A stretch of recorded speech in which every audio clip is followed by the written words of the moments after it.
So Miitopia isn't really one of the hardest games out there. I've said this multiple times before, but Miitopia is pretty easy. I've already beaten the game with only 2 teammates, and I've beaten it without any defense boosts. But what if you took away one of the main mechanics of the game that helped me a lot throughout my other runs and took that away? Well, today we'll find out what happens. You read the title, you know what the run is this time. Can you beat Miitopia without the save spot?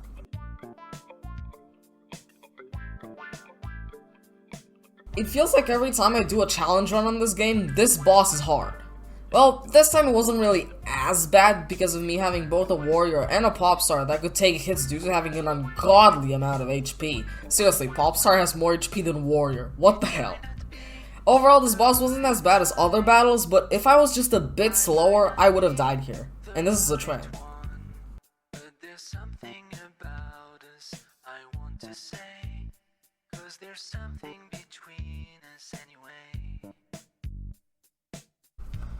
Well, this one sucked. Griffin was hard mainly just because it's imp, but with the bane of my existence in this run. Status effects. Status effects only go away with the save spot or by waiting them out every turn, which sometimes leads to turn wasting. In my successful attempt, he didn't use the status effect that much, which was very nice. He did use them near the end, which almost killed me, and yet again, I would have died no question if I went any slower.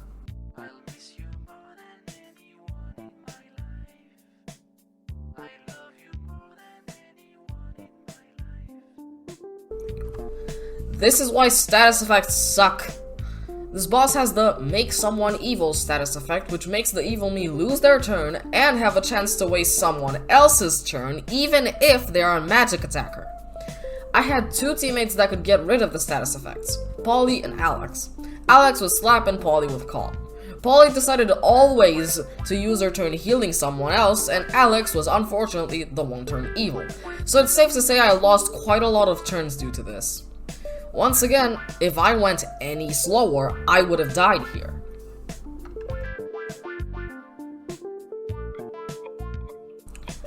The General is a boss that specializes in pure raw power and DPS. It has no status effects, thank God. Sadly, the save spot is pretty important in this battle due to it being an infinite source of healing, and because of the challenge's rules, I was always around half health for the whole fight. If the General used the AoE attack more often, then this would have been a real roadblock, but happily, he forgot he even had that attack after he used it once in like turn 2. So, with that, it's on to next door.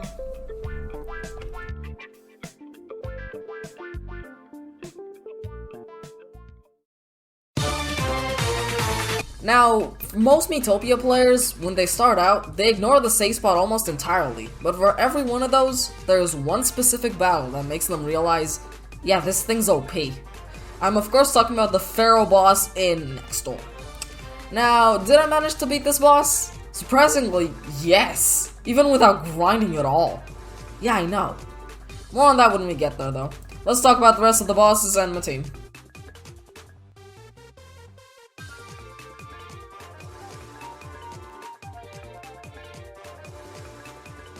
All of the non-pyramid bosses here follow a similar pattern to all the greenhorn bosses. This one is no exception. If you look at my team, you will see that I lack something. High HP jobs. Yeah, Mage, Santa's, Chef, and Cat is a really frail combination with the exception of Chef. Also, now that I brought it up, yeah, I chose Cat. And that is because ever since Greenhorn, I already knew my next door team ahead of time, and I'll explain more when I get to the Pharaoh.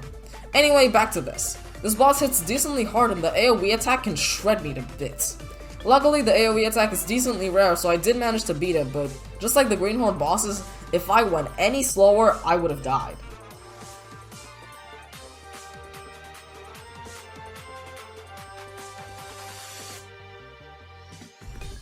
Usually, this boss is a pretty big roadblock in challenge runs, but not here. That is because of one of the most powerful combinations in the entire game. Sharpened Claws and Cat's Horseplay. It's safe to say I basically one-shotted this boss with that combination. I mean, just take a look.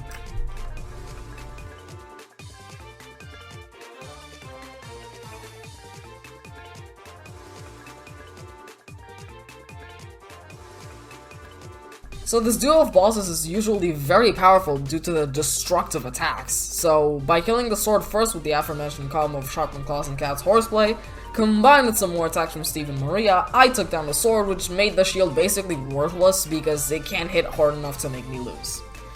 And that's the last boss before you-know-who, so let's get to that.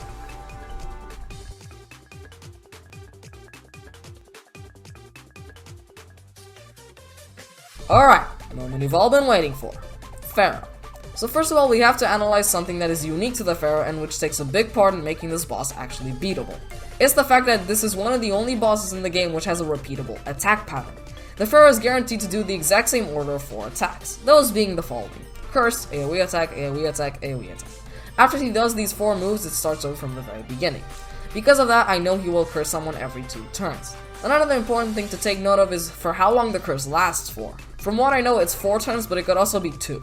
So after someone gets cursed, it usually takes for 2 more people to get cursed in case of the curse lasting 4 turns, and 1 more person to get cursed if it lasts 2 turns. Then the first person's curse goes away. This is the last thing I had to take note of that doesn't count on my team, and it's HP bananas.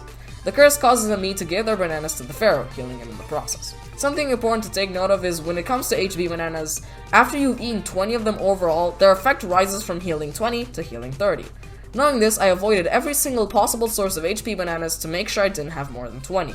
Then purposefully lose ones to not have any bananas on me, so the curse me's wouldn't give any of their bananas away and heal the Pharaoh.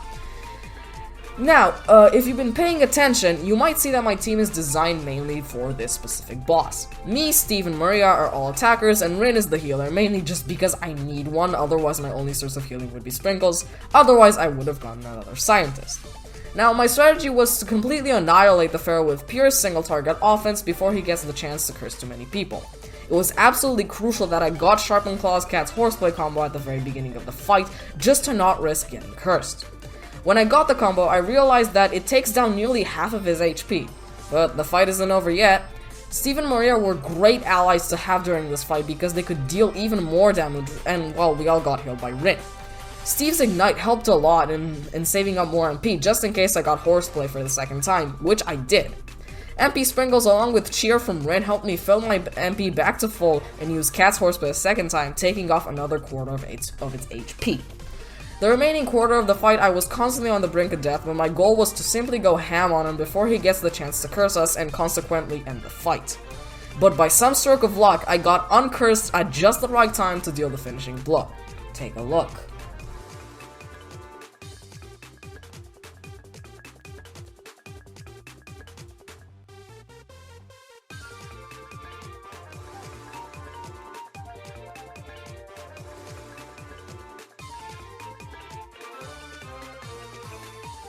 Now let's move on to Realm of the Fae.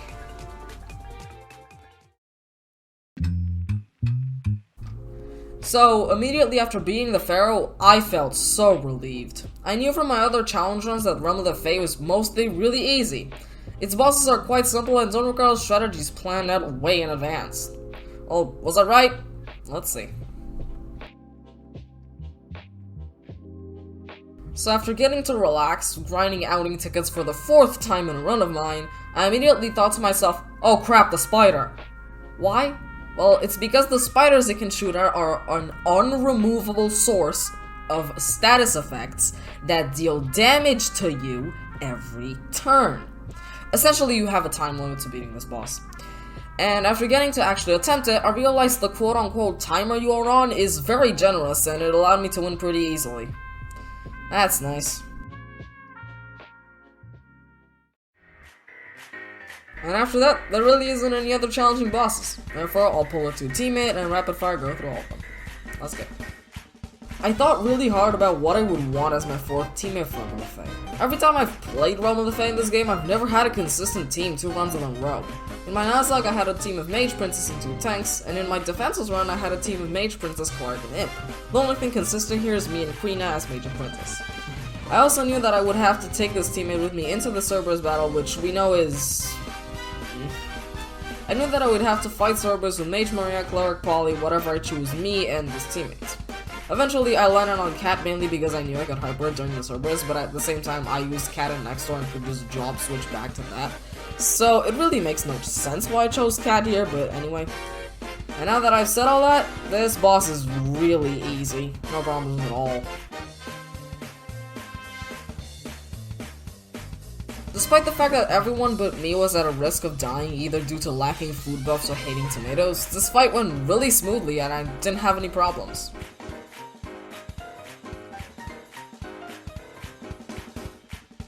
It's just Tomato Bros but without the special ability, so it was automatically super simple and straightforward.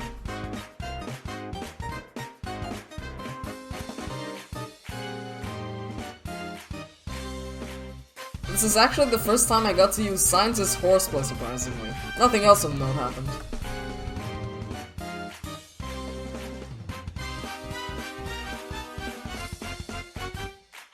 I've already said this before, but this is just Witch Slime but with Stink Breath. By this point in the game, Sakura already had a revive, so she could revive us in case we needed it, which we did. And with that, it's on Karkaton.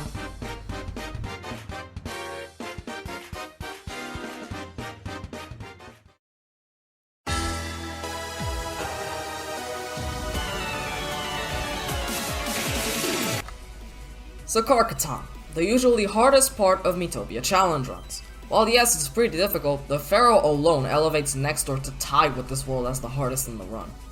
Anyway, let's get into the bosses.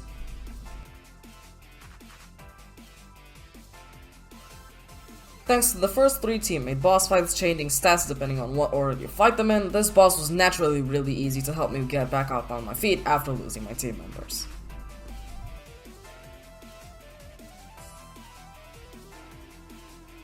I made a bit of a mistake here. That mistake was saving Maria first. Because of that, I had no ways of healing aside the Great Sage's heal and Sprinkles. I was still able to take it down, but it would have been much faster and simpler if I just saved Baldi first.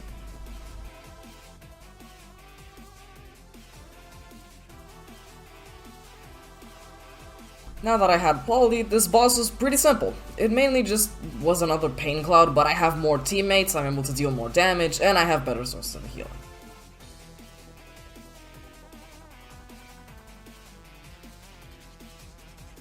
Now, the Cerberus has an attack that can absolutely destroy my team, the Nightmare. This thing wastes a Mii's turn and deals damage to them. Luckily, if a Mii with Nightmare gets hit, the Nightmare goes away. And luckily, Cerberus has a ton of AoE moves, so Nightmares would mostly go away by themselves from the other attacks. I was however pretty frail with no bulky teammates, which did add to the difficulty of the fight. When it comes to Hyper Sprinkles, I gave them all to Luca because me and Maria would always deal more via magic, and I didn't Hyper Polly because otherwise she couldn't heal us. Overall, a hard but fair fight.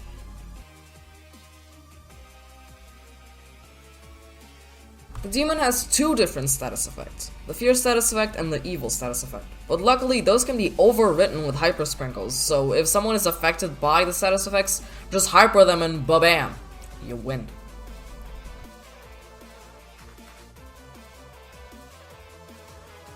While this boss doesn't have any status effects, believe me when I say this boss has some beef with Krina. I swear to god, every one of this boss and its sidekicks attacks went straight to Krina. That's really all the things I wanted to point out about this boss. It was overall very straightforward and pretty easy.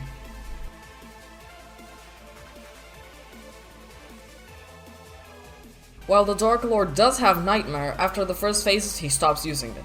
Unlike my other runs, I didn't leave both imps alive. The Dark Lord took Krina and Rin, and as long as one imp is alive, the Dark Lord doesn't attack.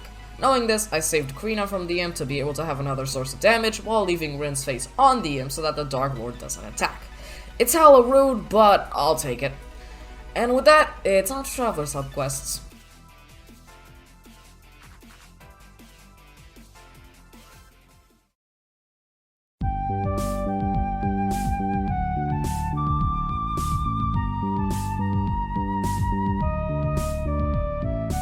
So as usual, the Traveler subquests were really easy, for the most part. Yeah, there actually were 2 bosses I found to be interesting enough to make it into this video, so without further ado, let's get to those.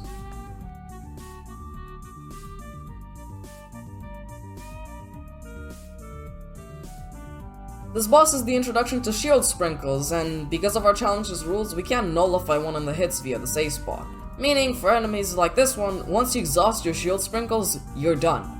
Happily, this boss being the introduction to shield sprinkles, it didn't use the dreaded target attack more often.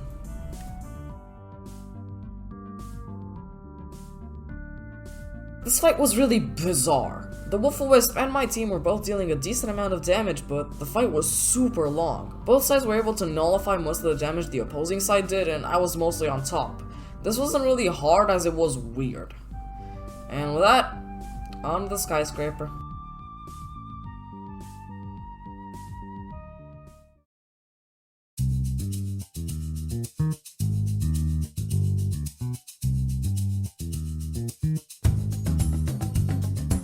So the Skyscraper is usually pretty problematic in challenge rooms with stuff like the Red Frog and the Darkest Lord.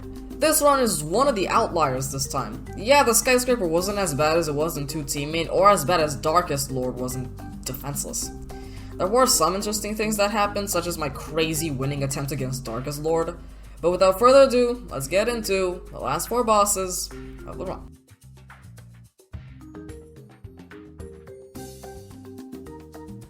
On the split up path to this boss fight, I somehow managed to get all my magic offense teammates against this boss. Needless to say, me, Steve, and Maria absolutely destroyed the general since it couldn't be protected by the golem, since the golem can't block magic attacks. Probably among the easiest battles in the run.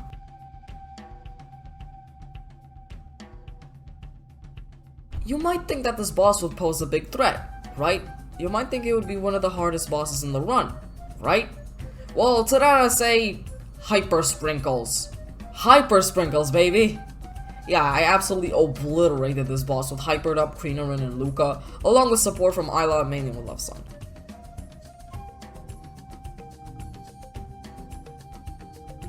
So, do you remember when I said in the Defenseless run that this boss has practically invincible tadpoles? Well, in this run, I used Mage's Horseplay from which most of the hits had tadpoles, and I still killed the frog first. Why are this boss's side enemies so powerful? Seriously, why?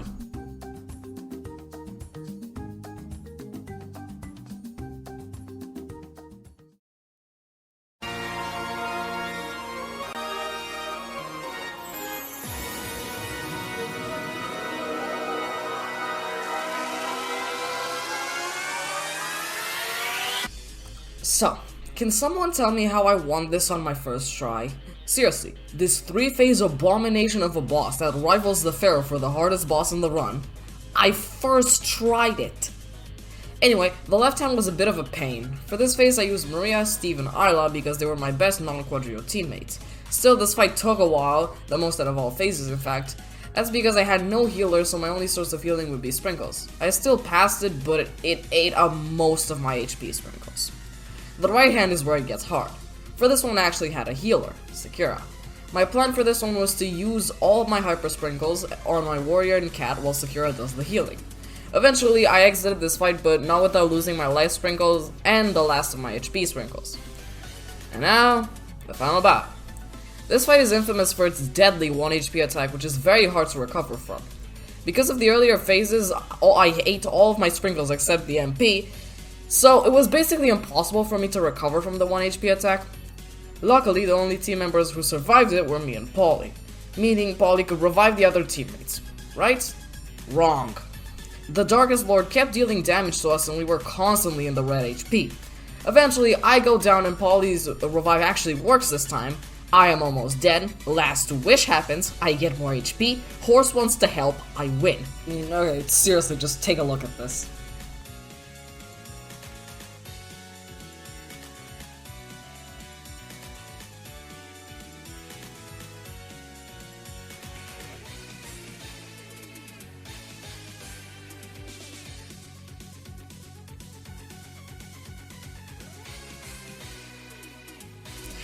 Seriously, this is probably on par with my 2 teammate Darson victory from this video. Anyways, that's all. Thanks for watching. Goodbye.